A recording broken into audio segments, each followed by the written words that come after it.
Hello guys, magsisulat tayo ang A, E, I, O, U. Ayun lang, tingin. Oh, lang. Sige. Ayan. Mag-t-shirt ako eh.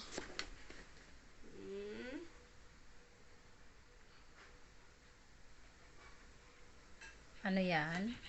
A, E.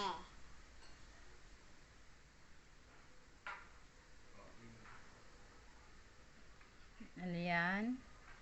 E. Ika lang. Oh, yan. Okay. And then,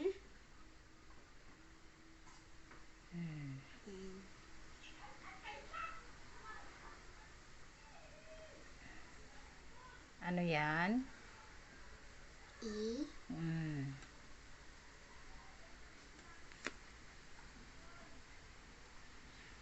Ano yan? O. Okay.